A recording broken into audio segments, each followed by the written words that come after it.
Hello, welcome back. This is Jeff Byers, and this is Andy 245, and this is Module 9, where we're going to create a jump forward animation with our character Boney.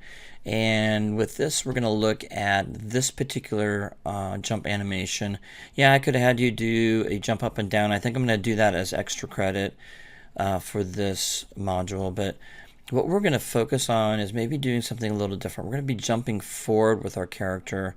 And I really like this particular action, this movement. It's got a lot of body mechanics in it. And I think we're going to go for that. So I've got the video, the full video in here. We can look at that in just a minute. But I'm going to take you through the poses, the key poses of the animation. Timing is going to be a crucial part of this animation. So we got to get the timing done first. And then we can do all the other in-betweens and overlapping animations. So the first one is our neutral pose. We're going to pose it in with the left foot forward just a little bit. We've got our hips maybe pushed onto one side a little bit. You got our arms down, maybe one arm back a little bit from the other one. You just don't want tweening going on with your character, especially even in a static pose. So you want to make sure they're relaxed, even though they are thinking that they are going to jump. So there might not be relaxed, like they're waiting for somebody, but they're going to be more relaxed than stiff, being so stiff. So, and then we go into the next key pose, which is our anticipation. And this is considered an antic. This is more gaming based vocabulary, but this is the antic where you're moving your left foot forward as a step to anticipate. So you're going to swing your arms back first as you're going down, and then you will leap up. This is going into your stretched out pose as you're jumping up, and so you're fully extended, not off the ground yet. Your foot is still on the ground. And then you've got your apex where you've hit the top of the arc. Okay, you're basically weightless for a fraction of a second, and then you come down on contact. Your heels have hit the ground, absorbing most of the brunt of the acceleration, and then your arms are back. Okay, we may not have them straight back, but we'll have them pretty close to that. And then you've got your squash, your full, overlapping animation where you've come down hard on your heels, on your feet, and you're moving forward. You've got a forward momentum where you might step one step up, but this is going to be your overlapping area where you're going to, in your key poses, that you'll go ahead and tweak out, make that look really nice with the arms swinging naturally forward because of the momentum of your body.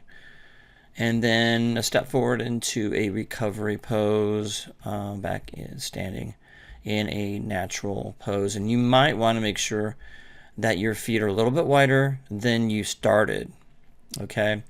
Because when you're up in the air, you tend to move your feet out a little bit to just kind of add more stability when you actually try to recover and you step forward. Okay? And there's lots of stuff afterwards with a holding pose that we can add to make them more believable and realistic. Okay? All right, that's about it. That's the basic steps for your key poses. And then we're going ahead and watch this part of it. And again, you can watch this on your own, but I'll go ahead and get it started. All right, so let's go ahead and watch it one time first. Okay, that looks good. I like that. And you can see that a lot of overlapping action and getting to that upright pose again. And that we can go ahead and break this down a little bit more. All right, so you have your basic default pose, but it's relaxed, but it's not like you're waiting for somebody to relax. You know you're going to be jumping. So, and we're going to go ahead, and what's happening is just like when you go into a walk cycle, you're going to lean the upper body forward a little bit, and your arms, now we're not worried about this, but when you polish your animations, your hands will clutch, okay, a little bit before you do an action, sometimes going into a fist, okay, depending, how you want to do that. And it's totally clutched at this point, pretty rigid on the body. And then you're throwing your arms back with a little bit of down motion, and with your body, your torso rotated, and your left foot coming forward and your arms going back. This may not be going on at the same time. A lot of times you throw your arms back a little bit before you go forward. So you kind of have to watch that a couple times to see how that action is. Okay? So just kind of keep that in mind.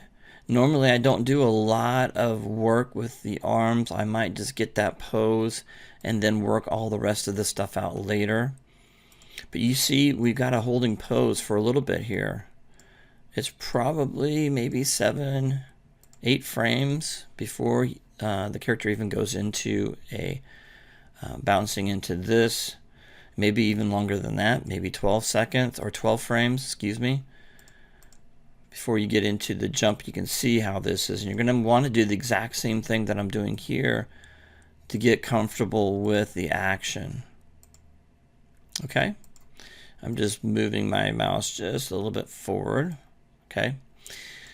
All right, let's go ahead and watch it. And then he goes up to the highest point. Okay, let's see if I can go back and get that. There we go. The foot's still on the ground, and there is the most outstretched your body is. And then we've hit apex already. Okay, he's basically holding that.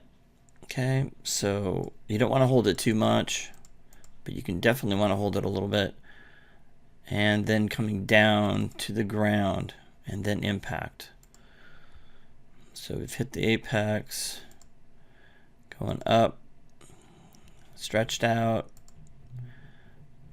Apex is right about there. Okay. No gravity. He's feeling no gravity. I mean, he's hit the apex but for a fraction of a second. And then he comes down, impacts, and then completely compresses down, and his arms are flinged out. That'll be something you're going to be working on with overlapping action, follow through and overlapping action with his arms and his hands. And that'll all, it's always, when you make that action, you always want to add a couple frames, offset by 3 frames to get that overlapping action. Okay.